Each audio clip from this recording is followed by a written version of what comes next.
तुमच्या या एका अटॅचमेंट स्टाईलमुळे चांगला जोडीदारही दूर जाऊ शकतो. कधी कधी आपला जोडीदार खूप चांगला असतो, नात्यात प्रेमही असतं, पण तरीही आपल्या नात्यामध्ये काही गोष्टी बिघडत जातात. आपल्याला कळतच नाही आपल्यामधील एक विशिष्ट पॅटर्न म्हणजेच अटॅचमेंट स्टाईल आपल्याला आपल्या जोडीदारापासून दूर ढकलत असते.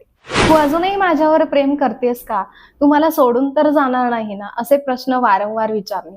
जोडीदाराने 5 मिनिटं जरी मेसेजला रिप्लाय करायला उशीर केला तर त्यांचं माझ्यावर प्रेमच उरलेलं नाही असा विचार करून घाबरणे, यालाच अँशियस अटॅचमेंट स्टाईल म्हणतात. सुरुवातीला जोडीदार प्रेमाने समजवतो, पण कालांतराने त्यांना तुमच्या या प्रश्नांचा कंटाळा येतो. त्यांना असं वाटू लागतं की तुमचा त्यांच्यावर किंवा स्वतःवरही विश्वास नाही. अति अपेक्षांमुळे समोरची व्यक्ती मानसिक दृष्ट्या थकते आणि स्वतःला वाचवण्यासाठी लांब जाऊ शकते. नातं हे तुमच्या आयुष्याचा एक भाग असावं, तुमचं पूर्ण आयुष्य नाही. तुमची ही अटॅचमेंट स्टाईल ही तुमची ओळख नाही, तर ती सवय आहे जी बदलता येऊ शकते. तुम्हाला जर हा व्हिडिओ आवडला असेल तर लाईक करा, तुमच्या मित्रमैत्रिणींना पाठवा आणि आपल्या चॅनेलला सबस्क्राईब करायला विसरू नका.